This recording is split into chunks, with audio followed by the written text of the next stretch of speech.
During the Battle of Caporetto in late 1917 during World War I, a young German officer by the name of Erwin Rommel led an elite team of around 100 Stormtroopers that captured around 9,000 Italian troops. The maneuver would become one of the most impressive feats in military history. After a stalemate of almost 3 years, the Austro-Hungarian forces, reinforced by the German army, were finally able to break into the Italian front and force them to retreat during a month-long battle near the town of Kobarid, Slovenia. The German army had sent units of elite frontline soldiers known as Sturmstruppen or Stormtroopers to get the job done. Some of these forces were trained as alpinists and belonged to the Royal Württemberg mountain battalion. They were tasked with flanking the Italians to disorient them from an upcoming full-scale frontal assault. During a carefully planned siege at the beginning of the battle, Rommel and a small unit surrounded the enemy and forced thousands of men to surrender using deceptive maneuvers. The feat was so unexpected that Rommel unknowingly helped pioneer a new form of infiltration tactic, which would later be described as blitzkrieg without tanks.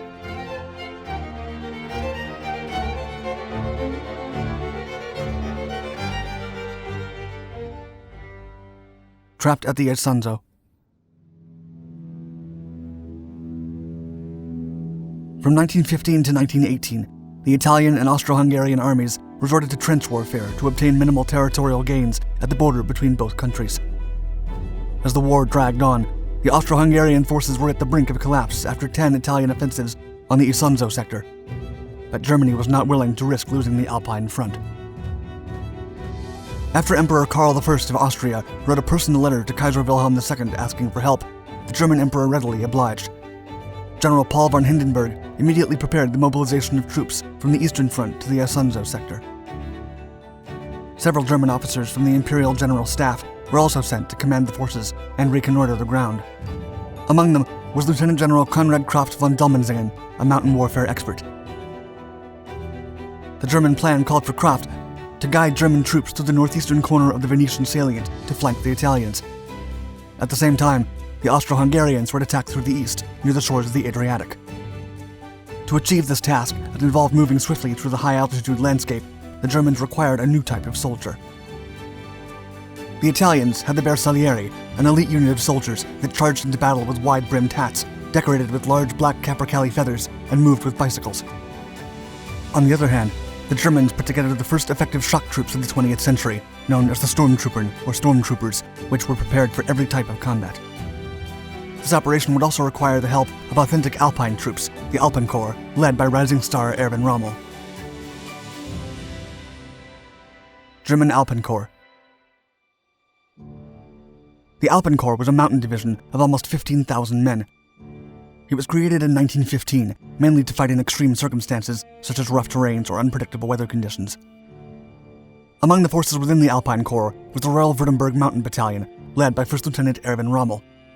The commander had earned plenty of respect after fighting in 1914 as a platoon commander near Verdun and earning the Iron Cross Second Class in 1915 for his bravery on the battlefield.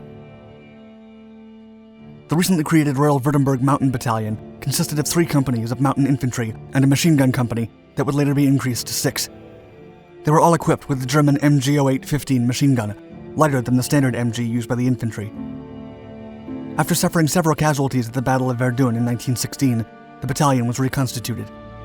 By August of 1917, they participated in the battle for Mount Kosna, capturing a series of fortifications between the border of Romania and Hungary. The tactics, discipline, and bravery displayed by Rommel and his men during the uphill encounters with the enemy did not go unnoticed, and they were readily sent to Caporetto to help in the upcoming Austro-Hungarian offensive. Austro-German offensive. The 7 German divisions sent to support the 8 battered Austro-Hungarian divisions became the 14th Army. Kraft's troops were to infiltrate the Italian lines, overwhelm them, and rout them with a series of quick maneuvers. Direct combat was to be avoided, if at all possible. While the army readied for an imminent offensive against the firmly dug-in Italians, Rommel's unit studied their objective. On October 24, 1917, the Austro-German offensive began. The Italians were awaiting them and reinforced their positions around the town of Caporetto, located on the western side of the Isonzo River. The combat zone ran 7 miles from the east, a mountainous area with weak defenses that included Mounts Rosso, Ursig, and Nero. During the morning, 800 special mortars fired canisters that contained 20 ounces of poison gas at the Italian trenches. The Italian forces fled the dense poisonous clouds, and those who remained perished under artillery barrages. At 6 a.m., over 2,000 Austro-German guns targeted the valley and detonated 2 mines. The German stormtroopers quickly penetrated the front line and breached the Italian Second Army's perimeter, taking over several fortifications along the way. Meanwhile, Rommel and his Alpine battalion received orders to protect the advancing friendly force and capture the peaks of Kuk, Stol, and Matajur. The operation's objective was to seize Caporetto and the Isonzo River, and Rommel and his 150-man unit began the rough ascent into the mountains. To avoid direct contact with enemy garrisons and keep the element of surprise, Rommel found a path used by the Italians and followed it discreetly. Rommel and his unit were met with considerable resistance on the way to the west, and small firefights consistently broke out. But they came out triumphant and eventually had the Italians surrounded. Taking prisoners. The next day, Rommel joined forces with another unit, the Life Guards, to attack Kobarid Ridge. The Württemberg once again displayed excellent physical condition amidst incredible odds and surprised the Italian sentries while infiltrating the ridge. The Italians weren't even able to respond, and hundreds of prisoners fell at the hands of 150 able alpinists. The scattered Germans fired from several positions simultaneously, and the Italians thought they were fighting against a whole army.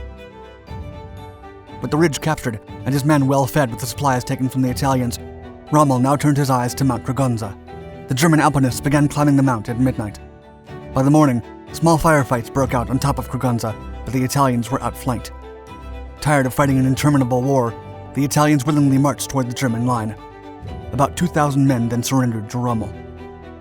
The lieutenant then moved towards Mount Mearsley, and another 1,500 men also surrendered. The Italian prisoners were sent to friendly lines. Rommel then set his sights on a last objective, Mount Matajur.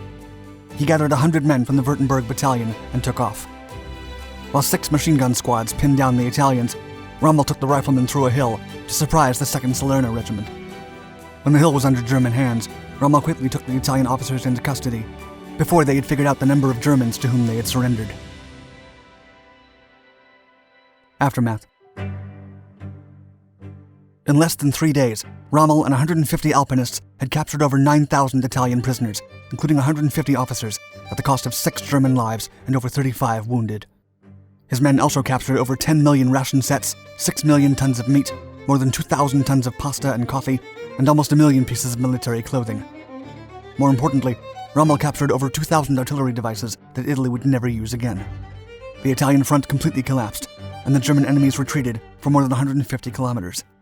By 1918, Rommel would reach the rank of captain. The German officer would go on to publish the book Infantry Attacks, narrating his experiences during the First World War and the infiltration tactics he used to gain an advantage over the enemy. His aggressive fighting style would later be reflected during his dashing campaigns of World War II. Ironically, during the Africa Corps campaign, the so-called Desert Fox would lead the Italian allies to victory in their fight against the British. To this day, he is regarded as one of the best generals of World War II. Please like this video and subscribe to our channels to watch more exciting historical content. And tell us in the comments below about other topics of your interest.